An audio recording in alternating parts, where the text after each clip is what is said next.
우리가 가지고 있는 성경은 몇 권이죠? 구약이 몇 권?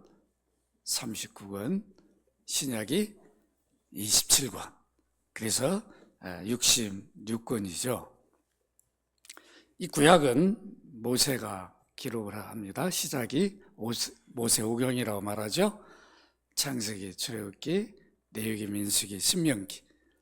이때 기록한 때가 BC 한 1400년 됩니다. 그때부터 이제 구약 성경이 기록이 되어서 1500년간 39권이 기록이 됩니다. 그리고 신약은 100년 동안 27권이 기록이 돼요. 그래서 도합이 몇 권일까요?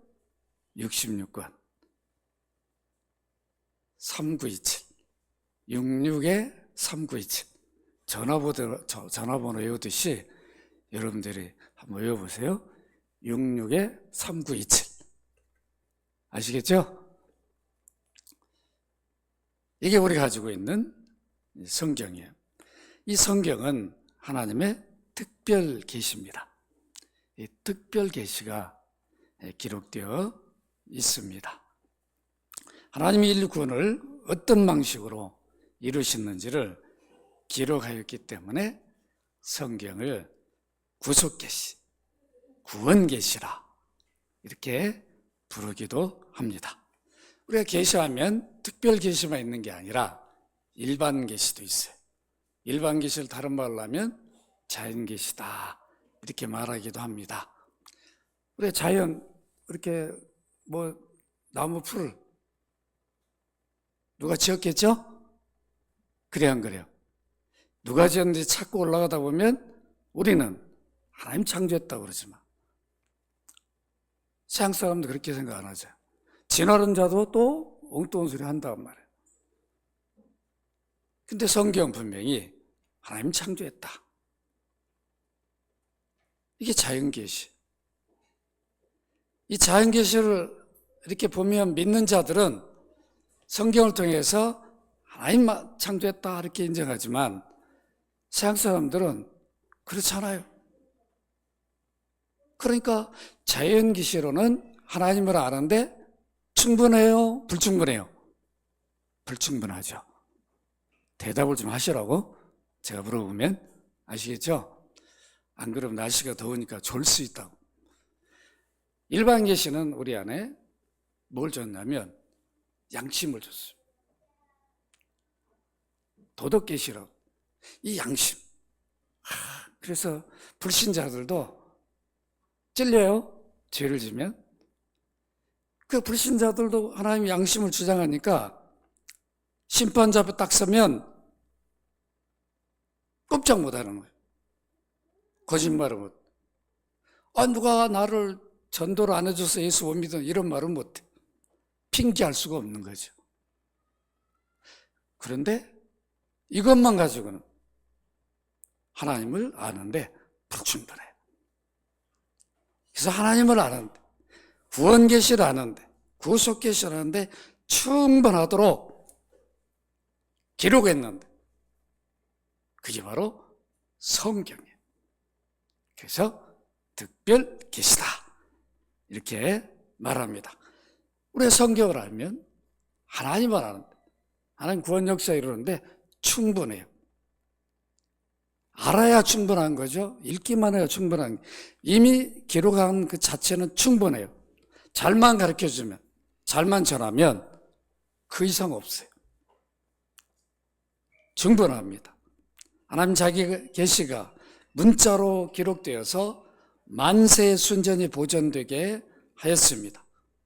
그래서 이 특별 계시를 통해서 인류를 구원하게 하셨어요. 그렇기 때문에 이 특별 계시인 신약 성경 전체가 기록되게 하셨습니다. 우리가 갖고 있는 이 성경은 기독교 지식의 유일한 원천이 돼요. 유일한 원천이에요. 기독교 지식의 유일한 원천. 여러분 아시겠죠? 다른 것으로 우리 기독교 지식을 얻으려고 하면 안 됩니다. 그리고 우리가 지켜야 할 규범이에요. 이 안에 다 들어있어요. 구원에 이르게 하는 신앙과 생활의 유일한 규범이 성경 속에 다 들어있어요. 그래서 성경은 구원의 책이요, 그리스도의 책이다, 이렇게 말할 수 있어요. 따라서 성경은 구원의 책이요, 그리스도의 책이다.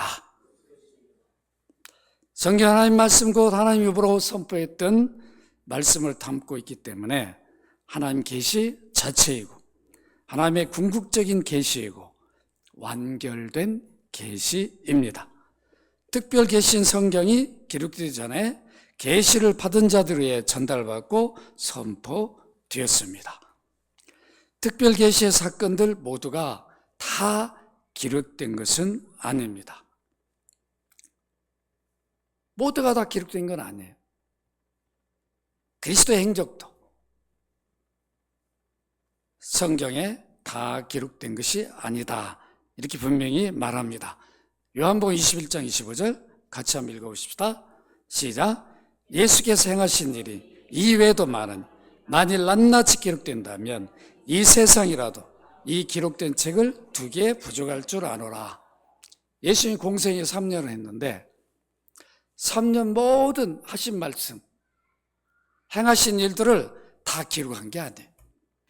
우리 구원에 필요한, 우리 하나님 섬김에 필요한, 또 복음을 전하는 게 필요한 것만 기록을 했는데 그래도 충분해요. 왜 그럴까요? 하나님 우리를 지으셨기 때문에 무엇이 충분한지를 하나님만 아시는 거죠? 그러니까 거기에 맞게 충분하게 기록을 하게 했습니다. 그리스도 행적 모두가 특별 계시에 속하지만 성경에 기록될 때는 필수한 것들만 기록하게 했습니다. 구약 성경도 동일해요. 이스라엘 역사가 성경에 많이 기록되어 있어요. 그래서 성경 외에 이스라엘 역사를 더 깊이 알만한 문헌이나 책이 없어요. 그러니까 이스라엘 역사를 깊이 알려면 성경을 봐야 돼요. 그런데 이스라엘 모든 역사를 성경에 다 기록했느냐? 그거는 아니라는 거예요. 특별 계시는 예수 그리스도의 구원 사역과 그 해석으로 종결되었습니다. 사도와 선지자들은 계시 기관들이지만 또 해석자예요. 해석은 선포로도 이루어졌으나 기록됨으로 완결이 됩니다. 그래서 이제 더 이상 구약과 신약 성경이 완성된 이후에 새로운 계시가 없어요. 새로운 계시가 있어요, 없어요? 없어요. 그래서 기도했더니 하나님이 내게 이런 계시를 줬다, 그 믿으면 안 되는 거죠. 뭐 사도행전을 새로 쓰자, 이런 말 여러분 다 들으면 안 돼요. 그 무슨 말 하려고 하는 거는 이해는 가지만 사도행전 새로 쓰는 거 아닙니다. 이미 사도행전으로 충분한 거죠. 교회가 해야 할 일들, 초대교회가 해왔던 것들을 기록해 주므로 오늘날 교회가 무엇을 해야 할까를 충분하게 다 기록했기 때문에 또 사도행전 새로 쓰자, 다 이런 말 하지 말아야 되는, 자꾸 하니까 또 써야 되는 줄 알고. 그런 거 아닙니다. 이미 우리는 구약이나 신약은 다 완성이 되어 있습니다. 신약 성경 기록으로 계시는 더 이상 새로운 게 있을 이유가 없어요. 계시가 기록된 이후에는 기록된 계시 곧 성경 계시가 계시로 역사해요. 그렇기 때문에 우리는 구약 신약 66권으로 우리는 하나님을 아는 지식, 그리스도를 아는 지식, 모든 구원 구속 계시가 충분히 다 들어있다. 여러분 아시겠죠? 그러니까 다른 것으로 얻으려고 할 이유가 없다는 겁니다. 계시가 계시로서 역사하게 하기 위해서 문자로 기록되게 했습니다. 하나님은 성경을 왜 문자로 긴 역사, 이렇게 1600년 동안 마치 한 분이 1600년 동안 살면서 기록한 것처럼 여러분 그런 책이 세상에 있어요? 요즘 뭐 140, 막 130까지 사신 분이 있더라고. 뭐 그냥 아담 때는 뭐 900년대도 살았으니까. 그분이 오늘 어떤 책을 쓴다, 아담이 쓴다 하면 900년 동안 쓰겠죠? 1600년도. 누가? 그렇게 쓸 수 있겠나요? 하나님이 사람들을 택해서 기록하게 하니까 마치 한 사람 기록한 것처럼 모든 성경이 통하게 돼 있죠. 여러분 그것을 잊어서는 안 됩니다.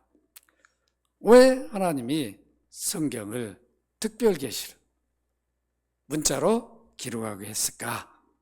첫 번째는 특별계시의 파악교회와 파악교회의 변경을 방지하기 위해서 기록하게 했어요. 구원계시가 창조주 하나님을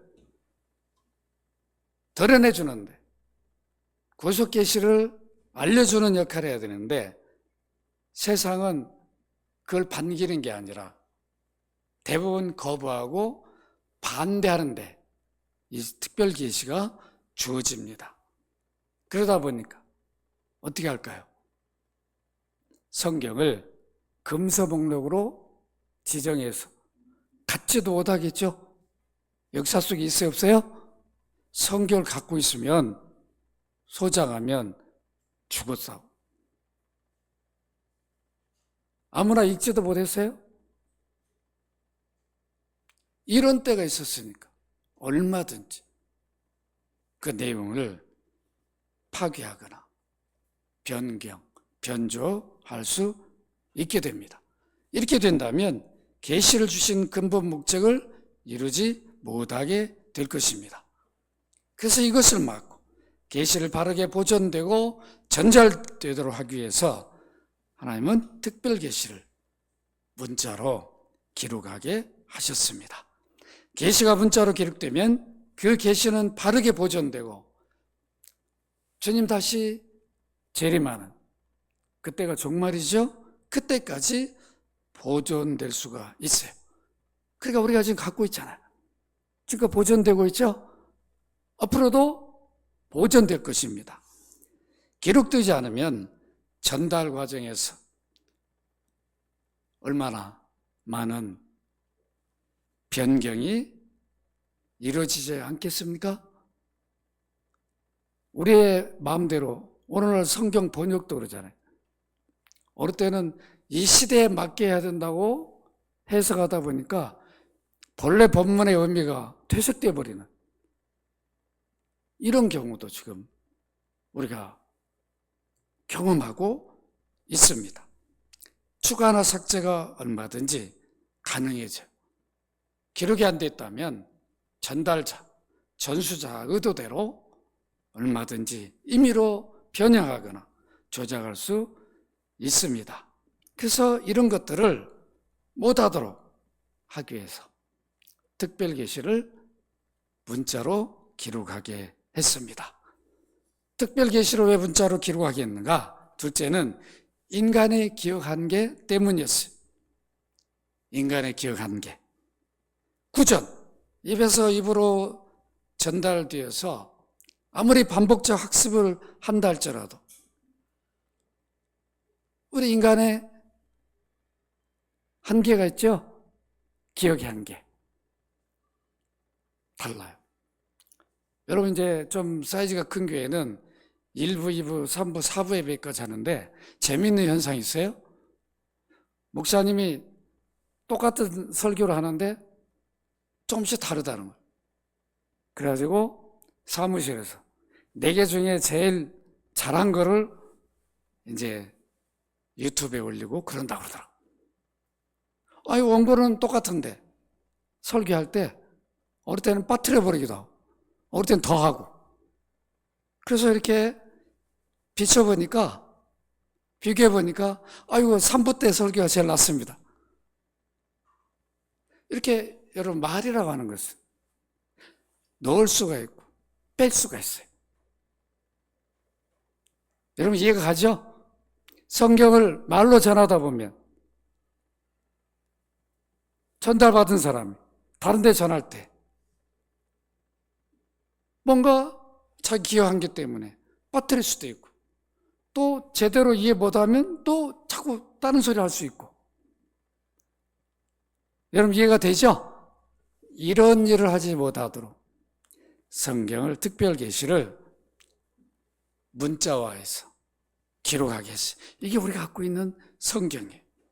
그러니까 이 성경에 없는 딴소리 하면 우리가 이단으로 규정하고 그럴 수 있는 거죠? 그렇죠? 엉뚱소리 하면 안 되니까. 구절은 언제든지 변형이 쉬워요. 그래서 그런 일이 이루어지지 않도록 문자화해서 기록하게 했습니다. 그리고 특별계시를 문자로 기록하게 한 이유는 온 인류의 구원을 이루기 위해서 기록하게 했습니다. 온 인류의 계시를 전달하는 최선의 방식은 뭘까요? 말로만 하는 게 아니라 구전으로 하는 게 아니라 뭐로 하는 게 좋을까요? 문자로 기록해서 전해주는 거죠. 그러니까 우리 최초로 우리나라도 어떻게 했어요? 토마스가 영국의 토마스 선교사가 대동강에 와가지고 한마디도 못했어. 그러나 이 성경책은 좀 받아주라고. 이 성경책은 제발 받고 나를 죽이라고. 성경책만 전달하고 그냥 거기서 참수당해 죽었단 말이에요. 한오버교회 영국에. 여러분이 꼭 영국 가면 한오버교회를 꼭 가보세요. 저도 못 가봤지만 거기에 제 친구가 지금 그 가까이 목회를 하고 있는데 한국 목사님들이 거길 잘 안 온대. 그래도 한국에 선교사를 보낸 교회인데 다 막 요 정도 사이즈래요. 우리 요 정도. 참 그 조그만 교회에서 목사님 아들을 보낸 거잖아요. 영호야, 내가 너 보내면 갈래? 이게 참 어려운 거 아니에요? 목사 아들이라고 그래가지고 야, 너 저 그냥 조선 저 미개한 땅에 가서 복음을 전하라. 교회가 보냈는데 한마디도 못하고 그냥 잘려가지고 죽었단 말이에요. 그때 그 받은 사람이 나중에 장로가 됐잖아요. 바로 믿은 걸 아는데 양반이 그거 막 벽에다 막 성경 종이 얼마나 좋아요. 막 벽에다 막 붙여놓고 그랬다고 그러더라고요. 모르니까 뭔지를 모르니까. 여러분 그런 내용을 읽어보면 제가 다 얘기하고 싶지만 지금 그럴 시간이 아니니까 그 박장로라는 분인데 여러분 한번 이제 한번 찾아보시라. 참 이렇게 여러분 문자로 기록되니까 내가 죽어도 전달해 줄 수는 있잖아. 그렇죠? 그래서 우리 박장하 선교사가 터키에 30년 전에 가지고 계속 나눠주게 하고 이슬람 무슬림들한테 가지고 막 잡혀가지고 매 맞고 감옥도 가고 그랬잖아. 안 들으려고 하니까 그러면 야 너희 이 무슬림들 이거 한번 너희 갖고 있는 거하고 코란하고 한번 비교해봐라. 그거 막 공짜로 나눠준 거예요. 문자로 특별 계시가 기록되어 있으니까 이렇게 나눠줄 수 있는 거잖아요. 그렇죠? 지금 그래서 성경 번역을 모든 종족들에 전달하기 위해서 번역 선교에서 얼마나 또 선교사에 많은 노력을 하고 있습니까? 전 세계에는 언어가 난 몇 개인가 했더니 7,300여 개가 된답니다. 대단하죠? 여러분 한번 7,300여 개 한번 다 해보십시오. 그런데 성경은 얼마나 기록됐을까요? 그 중에 단권으로. 다는 아니고 다 기록된 거는 719개 언어로 지금 기록이 됐다고 합니다. 7,300언어가 있는데 다 기록된 거는. 그리고 단권 일부 기록된 거는 3,524개. 한 반 정도밖에 안 되죠. 그러니까 이 특별계시를 지금도 그 종족들이 너무 많으니까 언어가 다르잖아요. 그죠? 우리 홍련이 중국에도 소수민족 많잖아. 그죠? 저쪽에 뭐 어디야 상해만 가도 막 틀리지 언어가. 북경하고 상해하고 말이 틀리더라고. 북경에 있는 제 아는 선교사님이 상해로 갔는데 같이 택시를 타는데 못 알아들으니까 나보고 그러더라고. 똑같다고 그러더라고. 나나 뭐 택시를 탔는데 못 알아들으니까 중국 사람인데 서로 말이 안 통하더라고. 여러분 이렇다고 한 민족 안에도 한 국가 안에도 언어가 많은 다른 좀 큰 나라들은 있단 말이에요. 그래서 이렇게 번역을 열심히 들 하고 있습니다. 이렇게 계시가 기록되므로 전 인류의 자산이 되었어요. 인류 의식에 남아 역사하게 됐습니다. 한 시대만을 위해 주어진 게 아니라 모든 세대를 위해 주어졌으므로 이게 문자화되었어. 그것이 절단되는 이것이 얼마나 소중한 일인가 우리는 잊지 말아야 됩니다. 우리 모두가 성경을 가지고 있습니다. 기록된 구약계시와 신약계시에는 어떤 차이가 있는지를 우리가 알아야 돼요. 이걸 잘 모르더라고. 읽긴 읽는데 이걸 알고 우리가 성경을 대하고 읽어야 됩니다. 그래서 오늘 히브리서를 통해서 그 차이를 살펴보고자 합니다. 여러분 1절을 다시 한번 같이 한번 읽도록 합니다. 시작.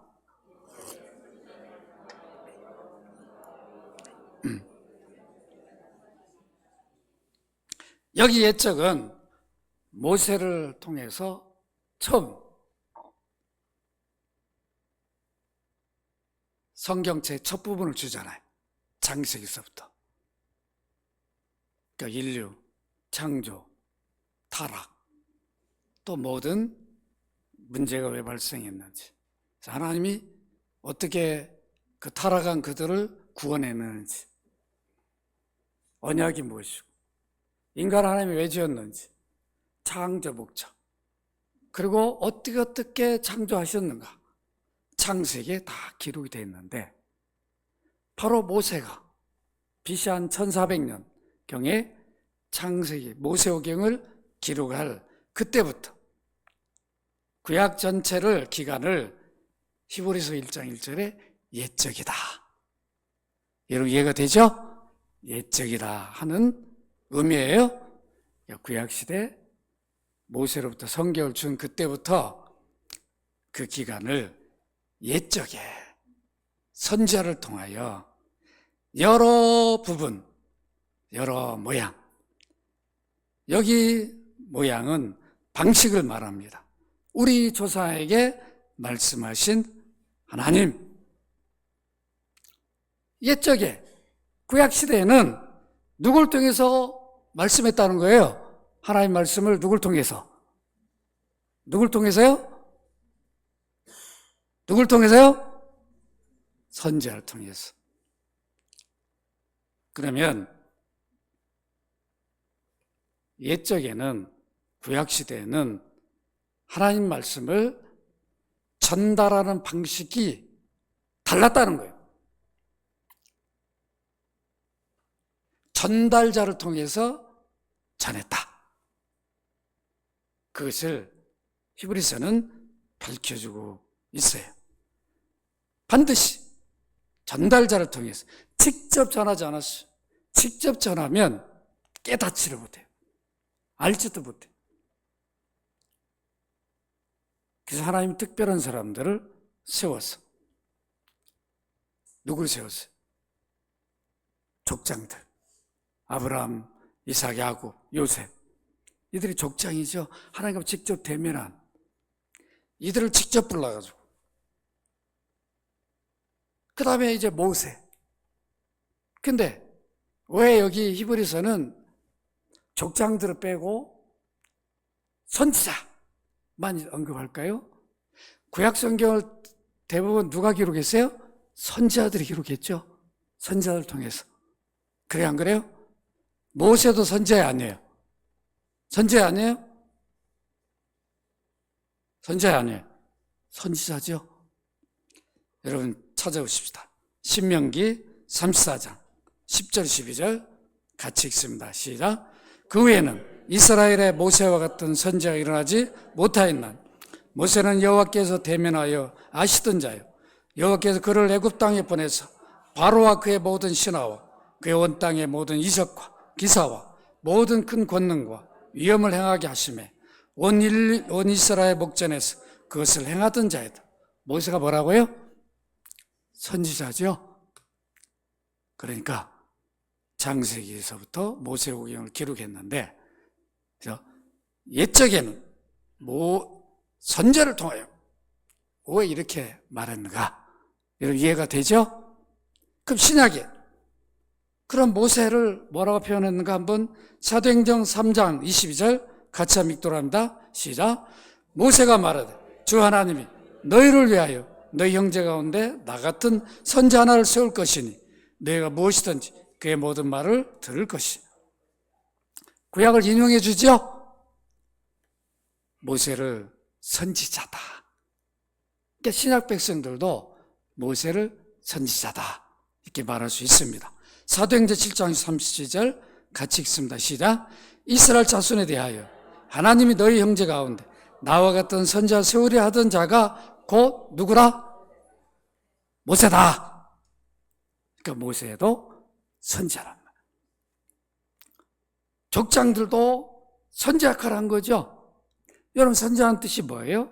하나님 말씀을 직접 받아서 백성들에 전달하는 메신저, 전달하는 역할을 하는 겁니다. 장차 미래에 되어질 일을 전달받고 전하는 역할을 하는 종을 선지자라. 그러니까 아브라함도 다 선지자 역할을 한 거죠. 이렇게 선지자들 특별히 부르시고 세워서 그들로 말미암아 백성들에게 하나님 뜻과 구원 계획을 알리게 했습니다. 이렇게 하나님은 선지자들을 세워서 여러 부분, 여러 방식으로 말씀했는데 우리가 선지서를 보면 대선지자, 소선지자죠. 분량이 큰 선지자. 이사야, 예레미야, 에스겔은 분량이 크잖아. 분량이 조금은 소선지서라고 이렇게 말해요. 여러분 선지서를 이렇게 대할 때도 왜 선지자를 하나님이 세워서 궁극적인 목적이 무엇이었는가? 이것을 우리는 놓치지 말아야 되는데 대부분 직접 선지자들이 이사야야, 예레미야야, 에스겔아, 다니엘아 이렇게 불러가지고 백성들의 전할 말씀을 주십니다. 그러니까 그걸 듣고 나가서 전하는 거죠. 전하면 하나님 말씀으로 다 받아들이면 얼마나 준다고? 그렇지 못했어요. 그러니까 얼마나 핍박이 심했겠나요? 때로는 선지자에게 꿈, 환상을 통해서 말씀도 주셨어요. 때로는 기적을 베풀었어요. 누가 기적을 많이 베풀었어요? 엘리야 선지자죠. 기적을 베푸니까 하나님이 선지자로 세웠구나. 그걸 인정할 수 있는 거잖아요. 그 확신을 갖도록 하나님이 주신 전달자로 역할을, 선지자 역할을 감당하도록 그렇게 하셨습니다. 여러분 선지자만 그런 게 아니라 족장들도 불렀을 때 분명 하나님이 목적이 있어요.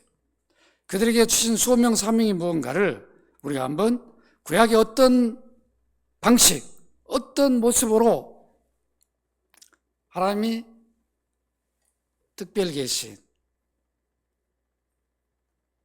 계시를 전해주셨고 증거했는가? 우리가 확인해 보도록 하겠습니다. 여러분, 아브라함을 하나님이 직접 부릅니다. 왜 불러요?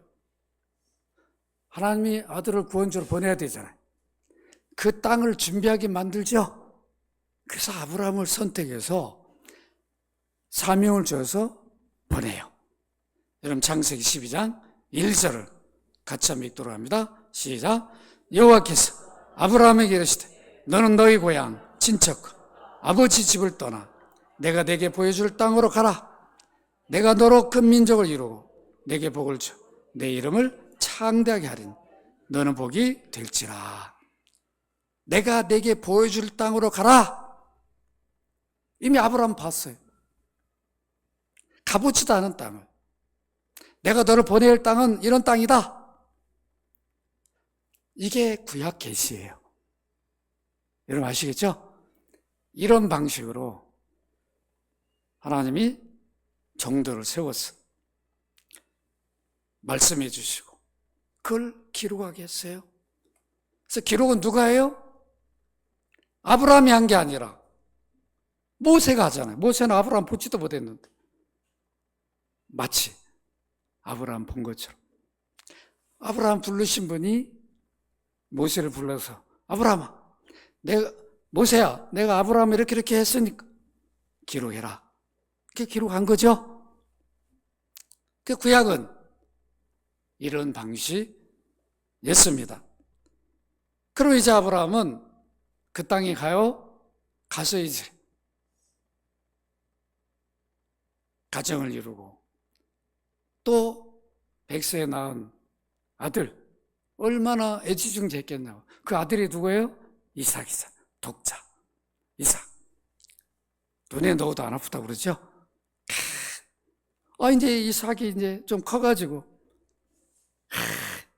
이제 상속 받을 만하니까 하나님이 또 아브라함을 불러가지고 뭐라 그러냐면 창세기 22장 1절 2절 같이 한번 읽읍시다. 시작. 그 이후에 하나님이 아브라함을 시험하시려 그를 부르시되 아브라함아 하시니 그가 이르되 내가 여기 있나이다. 여호와께서 이르시되 내 아들 내 사랑하는 독자 이삭을 데리고 모리아 땅으로 가서 내가 내게 일러준 산 거기서 그를 번제로 드리라. 참. 여러분들이 이 명령 받았다면 할렐루야. 주신 자도 여호와시고 취하신 자도 여호와십니다. 아마 여러분 다 그럴 것 같아요. 저는 못할까. 왜 하필이면 내 아들입니까? 원래 우리가 그러잖아요. 왜 하필이면 우리 집입니까? 왜 하필이면 우리 교회입니까? 왜 하필이면 납니까? 이런 원망 불평할 때가 얼마나 많나요? 아브라함은 그렇지 않았다. 이삭을 바치면서 뭘 본 거예요? 자기를 부르신 목적을 본 거예요. 가나안 땅에 두신 목적을 하나님이 인류 구원을 위해 아들을 보내주실 것, 그 아들이 구원주의를 어떻게 하실 것인가를 미리 실물교환하게 만들었어요. 독자, 네가 애지중지하는 그 독자를 내가 지시할 땅에 가서 너 번제로 드릴 수 있겠느냐? 여러분 드릴 수 있겠습니까? 아브라함은 고향 땅도 떠난 하나님이 보여주면서 가라고 하니까 간 사람이니까. 히브리서를 보면 피도모로 드린단 말이에요. 제 가운데서도 다시 살릴 것을 믿는 믿음을 아브라함은 갖잖아요. 아브라함은 무엇을 바라보고 약속의 땅 갔을까요? 하나님의 약속을 바라보고 그 약속은 바로 하나님의 아들이 구원자로는 준비였어요. 그 이삭을 바치면서 하나님 심정을 이해하는 거죠. 아들을 바쳐봐야 바쳐본 사람만이 하나님의 아들을 인류 구원을 해 주신 심정을 이해할 수 있는 거 아닙니까? 우리는 안 바쳐봤기 때문에 모르는 거잖아요.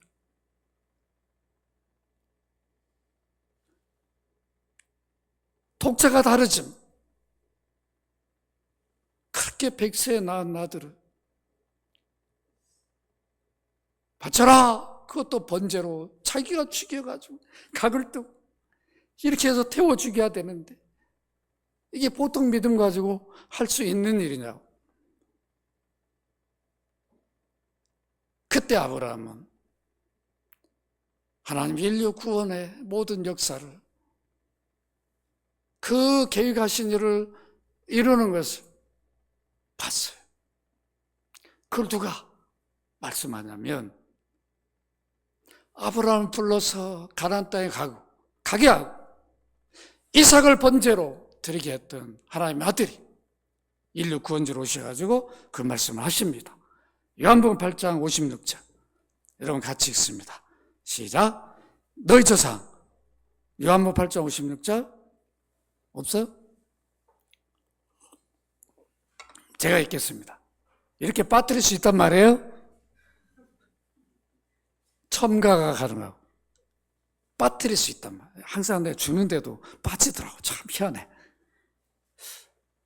이게 그러잖아요. 내가 이렇게 하다 보면 작업하다 보면 빠뜨릴 때가 있는데 요한복음 8장 56절에 보면 너희 조상 아브라함은 나의 때 볼 것을 즐거워하다가 보고 기뻐했다. 누가 한 얘기예요? 하나님의 아들이 하신 얘기예요. 이때는 아브라함 보내신 때예요. 그때는 인류 구원주로 오신 때가 아니에요. 사람으로 오신 때가 아니에요. 하나님 아들로 계신 때예요. 그 아브라함을 불렀잖아요. 가나안 땅에 보내고 이삭을 번제로 드릴 때 할 때도 아버지 아들 성령으로 함께 계셨어요. 그러니까 그 명령을 했기 때문에 아브라함이 이 믿음으로 했다는 것을 아시고 아무것도 몰라요. 여러분 이건 꼭 찾아봐야 돼요. 요한복음 빨리 찾아보십시다. 요한복음 8장 56절 158장입니다. 158조 160조 요한복음 여러분 같이 한번 읽어보십시다. 56절 59절까지 같이 읽으십시다. 시작. 너희 조상 아브라함 나이 때 볼 것을 즐거워하다 보고 기뻐했느냐.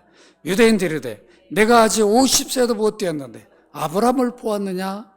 예수께서 이르시되 진실로 진실로 너희를 아브라함이 나기 전에 내가 있는 일 하시니 그들이 돌을 들어 치려 하거늘 예수께서 숨어 성전에 나가시. 구약 계시가 뭔지를 모르는 거죠. 모르니까 어떻게 해요? 아브라함이 나기 전에 내가 먼저 있었다. 하나님으로 하나님 아들로 계셨다니까 이해를 못하죠. 네가 나이가 몇 살이라고 50도 안 됐는데 네가 아브라함 보았느냐? 우리도 못 봤는. 이게 구약을 능통하게 알고 있다는 유대인들의 성경 지식이에요. 그러니까 여러분들이 구약을 구약으로 끝나면 유대인하고 똑같이 되는 거예요. 구약 계시가 진정으로 목적하고 목표점이 어디에 있는가를 우리가 놓쳐버리면 아브라함이 바라보고 왔던 준비했던 그 예수 그리스도를 우리가 늘 바라보고 믿으면서 그분을 만족하며 보화로 여기며 우리가 살아가야 되는데 오히려 반대예요. 그리스도를 보화로 여겼다가 이제 그리스도를 팔아가지고 세상 것을 사면은 되겠냔 말이에요. 원래 이게 교회 아닙니까? 그리스도를 보화로 여겨가지고 세상 것을 다 때로는 배설로 여길 수 있어야 되는데 그게 아니라 보화를 팔아가지고 다 세상 명예 물질을 따라가고 그래 버립니다. 이게 얼마나 안타까워. 그리스도가 보안인지 모르는 거예요. 성경을 제대로 모르는 거죠. 사람들이 이것을 알아야 됩니다. 이게 구약 계시. 또 왜 이렇게 기록하게 했을까요? 아브라함 없이 그럼 누가? 하나님 아들이 구원자로 오시는 길을 준비할 수 있을까요? 하나님이 아브라함 불러서 가나안 땅으로 준비하게 한 거죠. 그 가나안 땅이 야곱을 통해 이스라엘로 바뀌었잖아요. 야곱의 이름을 따라. 그게 오늘날 이스라엘이라고. 이런 구원 역사를 우리가 안다면 성경 읽을 때 밤을 새워서 읽을 수 있는, 하나님이 이렇게 우리 인류 구원 역사를 이루셨구나. 너무 막 감격하는 거죠. 하나님 말씀이니까 맨날 지켜야 되고 따라야 되고 이러니까 짐이 되는데 그게 아니란, 나를 구원하기 위해서 하나님이 이런 역사를 이루셨구나, 섭리하셨구나, 이렇게 해서 하나님이 아들을 구원주로 보냈구나. 이 감격에 빠집니다. 그리스도를 보호하려 여기는 거죠. 세상 어떤 유혹이 와도 우린 그리스도를 포기할 수 없는 거죠. 여러분, 이런 믿음을 가지시기를 주의 이름으로 축원합니다. 여러 부분, 여러 모양, 오늘은 아브라함까지만 확인하고 계속해서 제가 구약을, 선지서들을 찾아서 어떤 모양으로 어떻게 구약 계시가 이루어졌고 신약 계시 차이가 있는가를 말씀드리도록 하겠습니다. 기대하시기 바랍니다. 거룩하신 아버지, 오늘도 특별 계시 성경을 기록하게 하시고 구약 계시와 신약 계시에 어떤 차이가 있는지 우리가 확인하고 있습니다. 이렇게 구약은 족장들, 선지자들 세워서 하나님 백성들에게 말씀을 대신 전달하게 했지만, 신약은 그 약속대로 오신 구원주가 하나님이시기에 그 아들이 직접 말씀하셨습니다.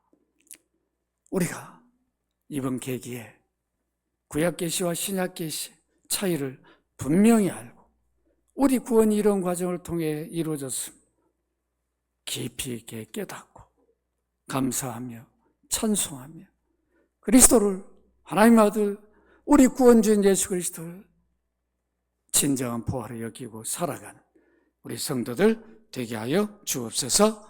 주 예수 그리스도 이름으로 기도합나이다. 아멘.